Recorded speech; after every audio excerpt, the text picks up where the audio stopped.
friends, and welcome back to Movies, Munchies, and Moscato. I am Rhonda. And I am Rochelle. And we're just a couple of friends who love movies, television, and wine. So if that is something that interests you, please stick around and subscribe so you don't miss an episode.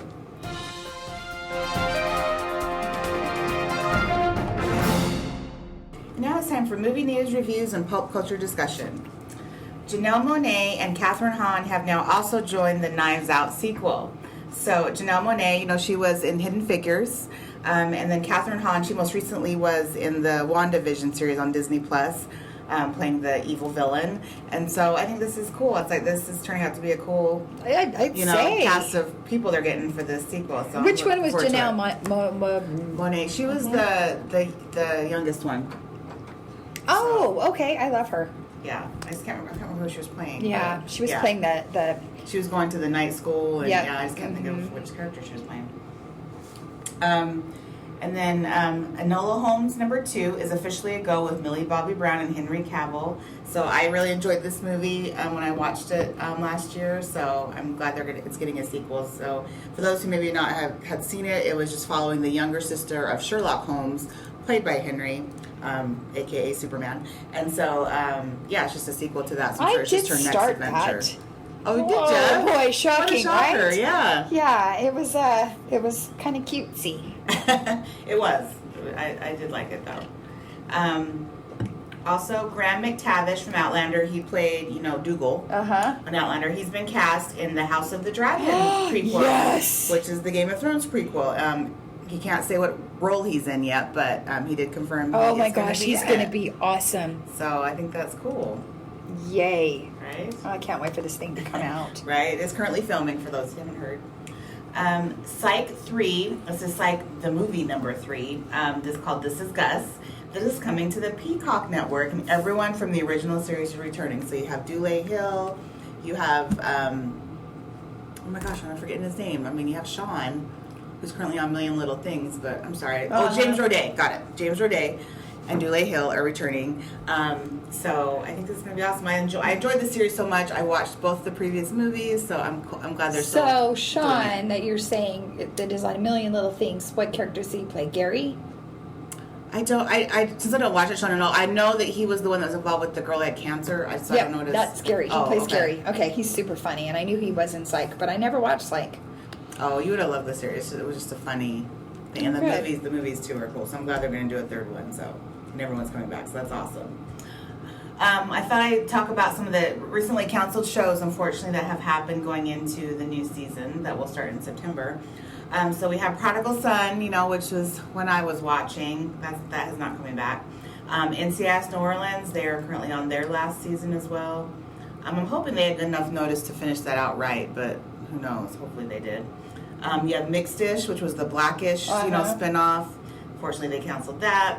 Rebel, which I'd only seen the first 2 episodes, but the fact that they canceled it honestly surprises me.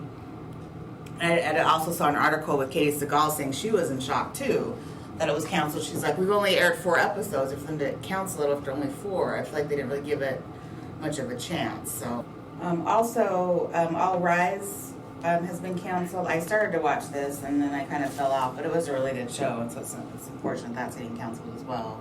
There's so many they're canceling. I know. American Housewife? Yep. That's been on for 5 seasons, which I was like, wow, it's been on that long. I didn't realize it's been on that long, but yeah, they've canceled that. MacGyver. Yep. Also World of Dance, the Jennifer Lopez competition show. And then also For Life, which was on ABC, which I never watched, but I've heard good things. It was about a gentleman who'd been sent to life in prison for wrongly, being convicted of killing someone, which he didn't do. Oh. So, yeah.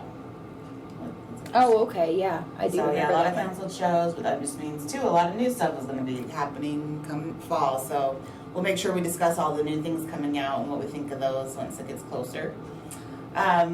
Also, Evil, it was renewed, but it looks like it's going to be moving from CBS, where it currently airs, to the Paramount Plus network. Oh. So, for season 2. So, that'll be cool for it. I think I'd watched a little bit of one episode. It was just way too creepy for me. Oh, it's creepy? All right, I'm over it. I'm on it. It's basically they're a pair that go to different, I remember seeing the trailer, and it, at one point they were trying to help someone with an exorcism. So they're like I think he was kind of, the main dude is kind of drawn into like, I don't believe in all this, and then she kind of like gets him, and so now they go around like helping people in these, like, that have these evil, like, things happening around them. So Okay. yeah. Oh, sweet. So yeah, I've heard good things. Okay, so movies and TV shows out this week. We have Dream Horse, which will be in theaters. It stars Toni Collette and Damian Lewis. Toni Collette, you know, she's been in so many things. Like she started off with Muriel's Wedding. She had that TV show, The United States of Terra, you know, back in the day. And then you have Damian Lewis from Homeland. That's what he's most known for. And also his wife, unfortunately, had passed away I like him recently. But oh, she did. That's right. mm-hmm, yeah, she was in the Harry Potter movies, remember, as Malfoy's mom. So that was unfortunate. But this is the true story of Dream Alliance. It's an unlikely racehorse bred by small-town bartender Jan Vokes, played by Toni. So with very little money and no experience, Jan convinces her neighbors to chip in their meager earnings to help raise Dream and compete with the racing elites. Their investment pays off as Dream rises through the ranks and becomes a beacon of hope for their struggling community. So just one of those like feel-good, cute like movies. Mm-hmm. So not in my wheelhouse usually. Even though I like Hallmark movies, sometimes you don't like everything too. Right, that's true. Also, we have Pink, the singer Pink, called All I Know So Far. This is a documentary that's just a behind-the-scenes look at Pink as she balances her family and life on the road, leading up to her first Wembley Stadium performance in 2019 for her Beautiful Trauma World Tour. This is going to be on Amazon, so I'll check this out because I've always wanted to see her in concert, so I think it's cool that we're going to show concert footage as well, so see what that's all about. Yeah. Also, we have Who Killed Sarah. This is going to be season 2 that's coming out this week on Netflix. So it's going to pick up right where it left off and just uncover more secrets about Sarah that her brother didn't know. This is what I'm looking forward to. So I did watch the first season and was thoroughly, intrigued. So yes, and I did too. I started watching it, so look forward to that this week. Master of None, season 3 is releasing on Netflix this week as well. So this season is going to focus on Denise, who is played by Lena Waithe, instead of Dev, who was originally played by Aziz Ansari. So the whole series was based off of his real life struggle as a actor and getting his break. And so it's interesting they've chosen this time to just go with this character who's plays a friend of his. This is going to focus on her this time. So I guess he felt that his story had mainly been told, and so if it was going to come back, it might as well just focus on her and her life. So that's not a show I've ever seen, but it always looked funny in previews. So those who have, hey, tell us about it, how it is. Also new out is Solos. This is on Amazon. It's an anthology series that stars Morgan Freeman, Anne Hathaway, Helen Mirren, Uzo Aduba, and Constance Wu. And it's just exploring the deeper meaning behind human connection through different characters. So each person is playing somebody different and just how it is to be connected. And even I think it kind of wanted to play into the whole COVID thing of people being apart. Oh, yeah. So, and how each of these different characters were affected. So, that's I'll cool. Check that out. Because, we like all those people. They're awesome. And then finally, I'm just re-mentioning this, even though I mentioned it last week, Army of the Dead, because I got confused. So it is premiering on Netflix this week with Dave Bautista. I mentioned it coming out last week, but what they were doing is they put it last week out in theaters for a week, and then this week it goes on to Netflix. So, oh my gosh. Because it was always meant to be a Netflix film. They just decided to put it out in theaters for a week just for the hell of it, which I think is cool. So I just wanted to mention that because I did mention it last week, but it is actually coming on Netflix. Oh, that's great. As of Friday. And again, this was about a zombie outbreak in Vegas and a group of mercenaries who decide to go for the greatest heist ever in the, a casino out in the quarantine zone of of Zombieland. So, so nice. I do want to watch it. I was looking forward to watching it last week, and I realized what is this supposed to be a comedy? Yes. Okay. Comedy / action. So, gotcha. Yes. I think Zombieland, basically. In that Gotcha. Which I have not seen. Oh, really? Either one? Oh, wow. I know, and it does look so funny. Yeah, you really should watch it. Yeah. Good. Yeah, good time. Okay, so now we'd like to discuss a movie review. We both watched The Woman in the Window on Netflix this past weekend. So, for me, I did enjoy it. It was very slow, though, to start for me. I almost honestly did stop it. So I was like, this is going nowhere. I felt it was just moving super, super slow. So I'm glad I hung in there. Because, the last 30 minutes or so was where it finally, for me, kicked in and got me into it. So just a slight thing about it. It's just about an agoraphobic woman played by Amy Adams who witnesses something at her neighbors across the street and tries to decipher basically what's real and what's not, and if she saw what she did and she's not, and everything, all these characters she comes in contact with. So I liked her. She's usually a good actress. I feel like she wasn't the best in the role, weirdly, for her, in my opinion, but I think she's incredibly versatile. yeah, no, she is. And sure. so I did like her in this role. I liked the show. It was it definitely held me, for sure. And did you ever see? You never saw Sharp Objects, did you? No, I never did see that. And I think this is where I started seeing her in such a versatile role. Mm-hmm. Yeah. And then the Hillbilly Anthology. Oh my gosh, she was excellent in that. Oh, okay. So yeah, so I thought she was really good in this. Yes. Okay. Mm-hmm. I liked it. She wasn't bad. I did, like I said, overall, it ended up being good for me. I'd probably give it 3 wine corks for me on this show. So okay. Not the best, but not the worst. Right. Yeah, and I'd probably give it a 3.5. Oh, okay. 3.5 wine corks for me. And again, I did like it. So, yeah, I definitely think it's worth a watch. So yeah, I would if you watch haven't it. seen Neither it, of us have read the book, so if you out there have read the book and that's why you're watching it, power to you. I am curious to know what's different from the book than what they put on screen. So if any of you guys have read the book, drop us a note and let us know what the differences were and what you thought. Yeah. How it compared or if it was good or not. Okay, so for as of what I've been watching this week, I also watched Mortal Kombat on HBO Max. I surprisingly really enjoyed this movie. I thought you might. The action was great. The storyline wasn't, it actually made sense. It wasn't like stupid in my opinion. I kind of like the fact that it was more like an origin story in terms of they never really get to, sorry, spoiler, they never actually get to an actual the official Mortal Kombat like arena. It's all about these little mini fights that, in terms of keeping them from ever getting there. So I thought that was a good take on it. So I liked it a lot better than the one from the 90s I saw back in the day. So this is a definite improvement. So I would give this one 3.5 wine corks for me for Mortal Kombat. Well, and that's interesting because I saw it a few weeks ago, and I didn't think the story was that great. But I think because I don't know much about Mortal Kombat, where you saw it earlier, one of the first ones, and so I'm thinking you have a better grasp on the story and what's going on that makes sense. than I do. So for me, I didn't think that the storyline was that great. However, I mean, the action was amazing. It was, yeah. Just the whole special effects. It was awesome. It's definitely worth a watch, especially for people who know, who play this game. Yeah, exactly. I have to say for me though, which is weird because I've watched plenty of gory things and I'm fine with it. There are parts in there that even me, I was a little squeamish. I was a little squeamish. Things I think probably because I wasn't expecting it to happen. So when people were killed in such a manner, I was like, I was taken aback. But that's fine. That's right. fine. Yes. So good.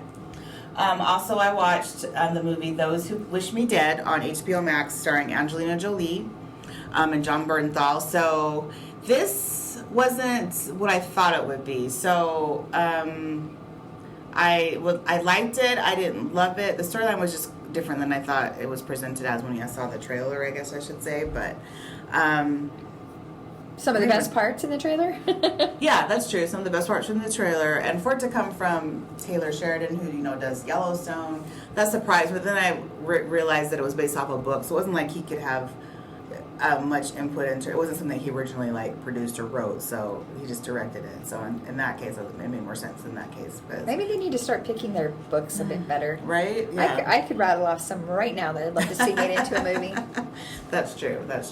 I did like the chemistry between her and her kid co-stars. That was a nice thing. But yeah, I feel like when I was watching it, things maybe have been left out because some transitions didn't make sense. So overall, I'd probably only give this 2.5 wine corks. So yeah, it just wasn't, give it a look. It was like an hour before. It was a quick movie. So I mean, there's no harm in checking it out, but just have low expectations is all I'll say for that. Okay. And what I watched, which, is right up my alley, was The Clover Hitch Killer on Netflix. Well, it's been staring at me for a while. I have looked at it. I have bypassed it. I have gone back and looked at it, only to, bypass it again. And so finally I started watching it. And it has, what's his teeth in it? Dylan McDermott. Thank you, Dylan McDermott. Yes. And, yeah, really good. So it's not a documentary. It's just a movie, but it is based on this guy that, I think a lot of them who people say they're really nice guys, they keep to themselves. Well, this was a dad who had a family, and he was a scout leader, a Boy Scout leader, and his son was in Boy Scouts. And, they're also a very religious community. So they all get together and they mourn, and they have these little, vigils for these girls who have been killed, but they've never been able to find the killer. And then his son starts noticing some odd things. He meets up with a girl who's very odd, and she's kind of an outcast amongst all these kids. And it just kind of goes from there to find who the real killer is. So, for me, it really held me, but then it was a little disturbing as well. I mean, shocking, a serial killer. But it was kind of, I didn't watch till the end, but I was a little bit, it was a little disturbing for me. So I might just stick with my crime shows on ID. Okay. So, anyway, and then I started watching Halston, about Halston. Right. And, what's his name who plays Halston? Oh, Ewan McGregor. Thank you. Ewan McGregor is really good. Mm-hmm. But Ewan McGregor's really good in anything he's in, if you ask me. So, it's a good show. It doesn't really start off as him being a child. He's an adult man, and but he started making pillbox hats and for Jackie O, and started being discovered that way. But he had quite a time of it, getting to where he was. So, but it's good. It's good. I'm excited to finish it. It's on my list to check out. I definitely will. And I do have to retract something I said last week. Oh, okay. When we were talking about wines, and I think it was last week. Yeah. Anyway, the Jaguar wine that I was telling you about that's really good, new, it's a Malbec. It is not a Cabernet, it's a Malbec. I don't even know what that is. Oh, well, it's probably a little bit sweeter than a Cab. Oh, but okay. Malbecs or Malbecs, I should say, not Malbec are pretty tasty. They're a bit different. I think you'd like it. So just so funny. because I've never heard of that style of wine, but okay. Oh yeah. Really? Okay. Yeah, Malbec. There's a whole section on Malbec wines. Oh, okay. So, but yeah, Jaguar in the Malbec section. Okay, we'll definitely have to check it out. Gosh, more things to discover.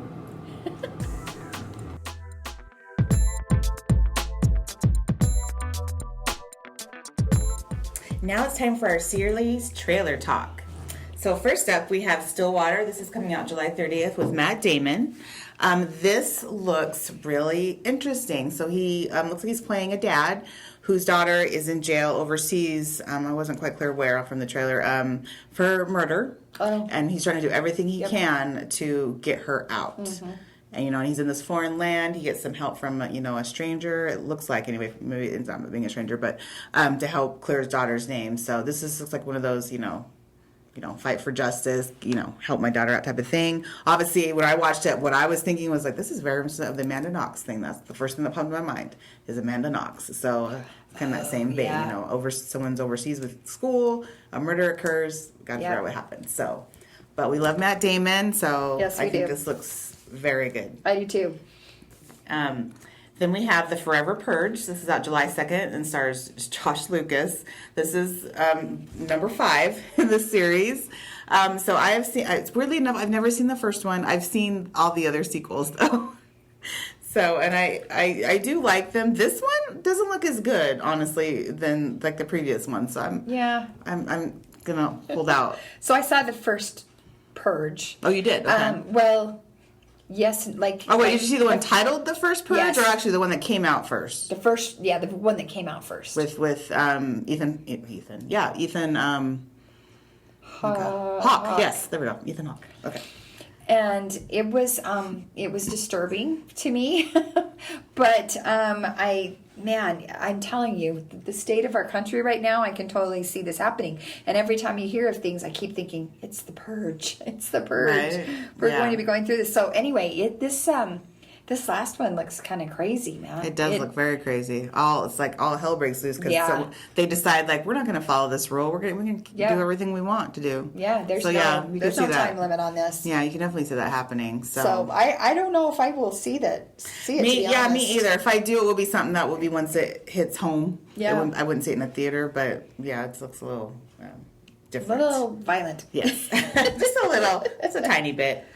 Next we have Snake Eyes, a G.I. Joe origin story. This is out July 23rd and stars Henry Golding as Snake Eyes. And those who don't remember Henry Golding, he was in Crazy Rich Asians and A Simple Favor. And so I love the actor. He's actually really good in everything I've seen him in. And he's I never would have thought him. Yeah, I never really thought of him as an action person. So this is going to be cool. I have seen the other two G.I. Joe movies, and the Snake Eyes character in those, you never saw his face. I assume that's how the character was supposed to be. He always wore his whole costume. You never ever saw who the actor even was. So I'm assuming, again, because it's called G.I. Joe Origins, it's about how he maybe gets to that point. So it looks good from the little teaser trailer, so I'll definitely see it. And then lastly, we have Dear Evan Hansen. This is out September 24th, and it stars Ben Platt, Amy Adams, Julianne Moore, Caitlin Dever, and oh my gosh, Amanda Steinberg. Oh my Lord. And so Ben Platt, he actually originated this role on Broadway. He won the Tony Award for this role on Broadway, and they got him to reprise it in the movie. Yes, we know he's older than that now. He's playing a high schooler, and he is. Looks really young. And he's in the late 20s, but he looks good. He still looks the part. And oh my gosh, if you guys have never heard this man sing, he is so good at singing. When I watched the series, The Politician, that he was in, and he broke out into song, I was like, oh my gosh, yes. Like, I just love his voice. So I'm on board alone. It looks really good. I had never seen the original musical play. I haven't either. And so I didn't know the story, and so watching the trailer and seeing what it was about, I'm like, oh my gosh, it's really, I can see how that could happen to someone, and you just kind of like, things get away with you. Oh, for things sure. Things can get away from you. So this looks really good. Obviously, we were just discussing Amy Adams, Julianne Moore, and they were in the Woman in the Window movie. And now they're in this one together, So we playing may moms. have a new couple. Right? So. They always say your work wife. They're work wives. Yeah, exactly. That's just your work wife. And I think they're really good together. So. Yeah, me too. So that's what we have for this week. So looking forward to all of those. Well, that's all the time we have this week. Thanks so much for listening. We had fun, and we hope you enjoyed it as well. So please give us a review or comment, as it really does help us. And follow us on Instagram at movies_munchies_Moscato. And we'll see you next time. Thanks for hanging. Thank you, guys.